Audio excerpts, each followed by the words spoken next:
Hello, everybody. The Nameless Narcissist here once again. Simple man, diagnosed with NPD, trying to distill stigma and also just talk about the shit in my head and make it a little more clear for people. Hopefully, maybe help some people along the way. If you like this video, please, or find it insightful, please like, comment, and subscribe, and all that other stuff that I personally never do, but that I still encourage you guys to do because I have double standards. Anyways, I'm getting so sick of having a rehearsed pre-written intro. Like, it feels just so, I feel gross doing that. I feel just like one of those shitty like YouTubers. I don't know. Anyways, what are we talking about today? Sex. Everybody's favorite topic, the most contentious subject known to man, and probably has been the most important thing of all time. My dude Freddie in the comments, he made a joke about me doing a 69 subscriber special, and it got me thinking about this. Not quite there at the 69 yet, so who knows if I'll wait to post this or not, whatever. So, sex. How does sex tie into NPD? You would think that there'd be like one goddamn... You would think if anything would be unaffected by mental illness, it'd be sex, but no, fucking... No, well, I guess Freud wouldn't really... If you read Freud, you wouldn't really think that, but whatever, you know what I mean. So, obviously, using sex as a means of self-esteem regulation has been a very common thing throughout my life. Like, I went through this big phase where I was like, I need to prove to myself that I'm attractive and better than people, and that translates into having sex with as many people as I can find. Yeah, weirdly enough, I have been very promiscuous throughout my life.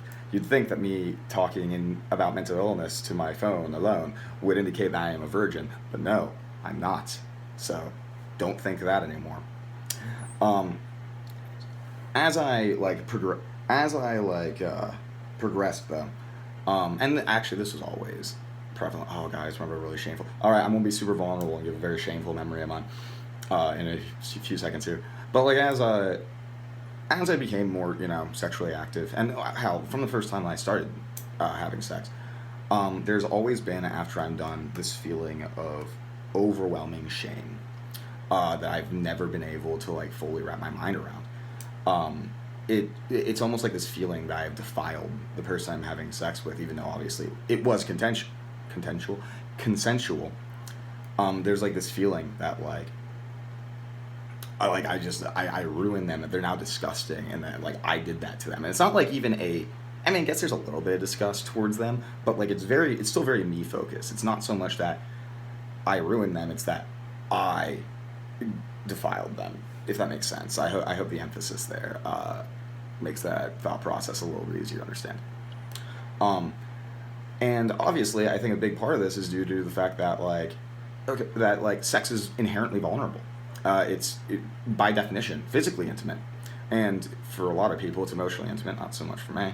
I used to think that it was just because it felt like a lie that I was that this person was trying to get closer to me, and I'm like just kind of there and getting myself off basically without anything else. Them trying to get close.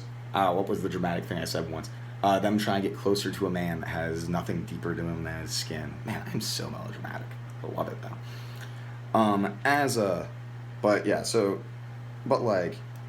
Fundamentally, sex is disgusting.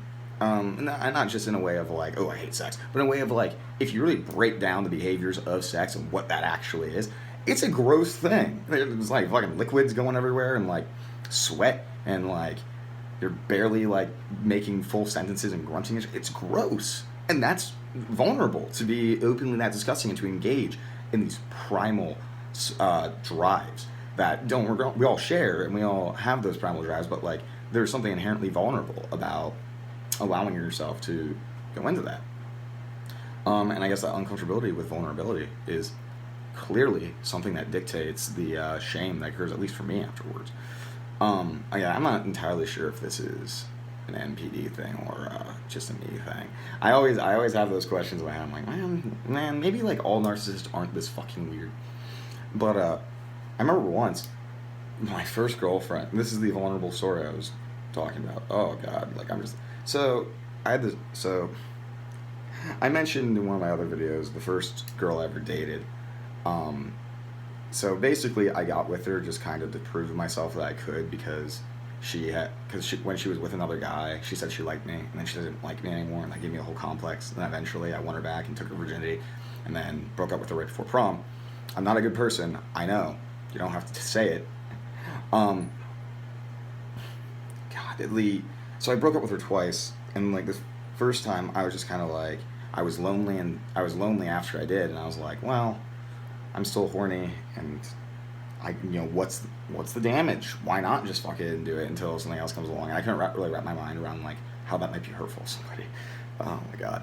But I remember once, it was right after we just got back together, and my best friend at the time, it was his birthday, and oh god, this is so hard to recite.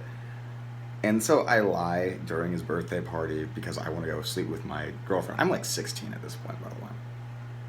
And so I lie, get out of there, go and like have a quickie with my girlfriend for like only 20 minutes.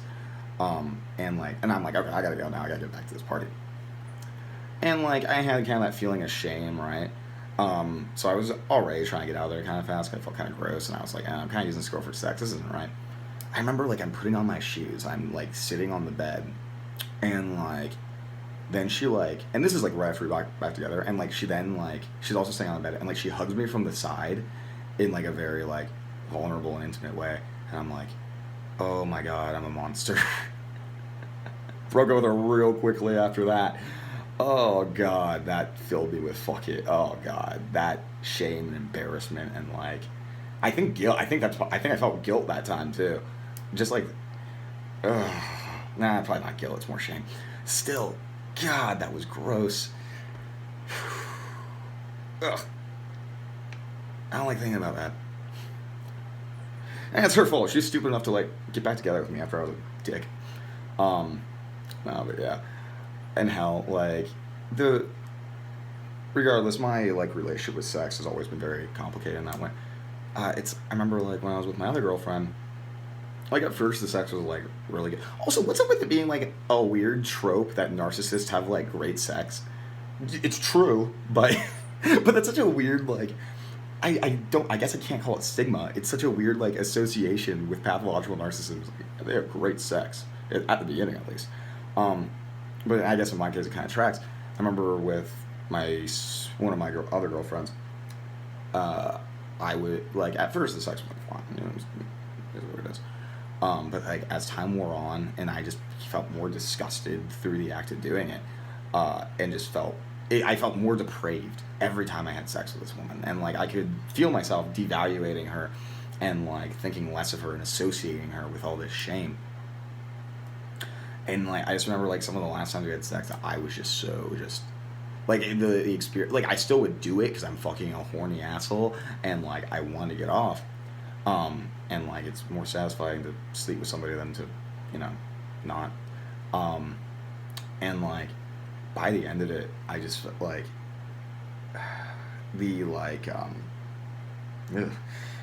how much like I just hated myself and her just like thinking about the sex or just even doing the sex, and how just awful that felt.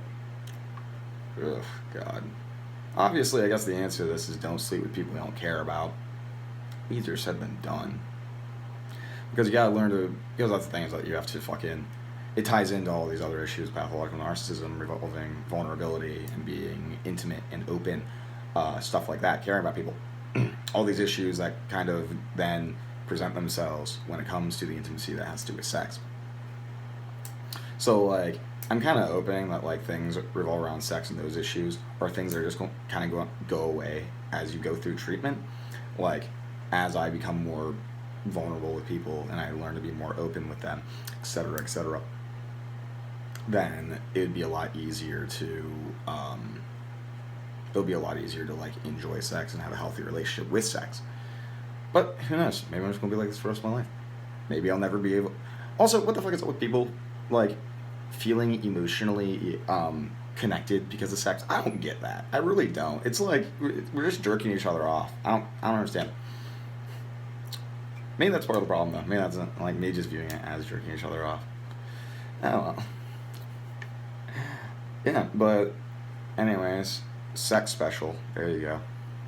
I'm interested to hear what your guys' experiences with sex are. Because again, like a lot of these things, I love to hear other people's opinions on them, just because I have this I'm very like, I'm always like, oh man, is this actually a symptom or am I just fucking weird? Even though I guess it causes me distress, so like, obsessively, that is a symptom, but still. Anyways. Yeah, well, I hope that all of you guys are having a good day and fucking take your meds. Please, do it. You're crazy.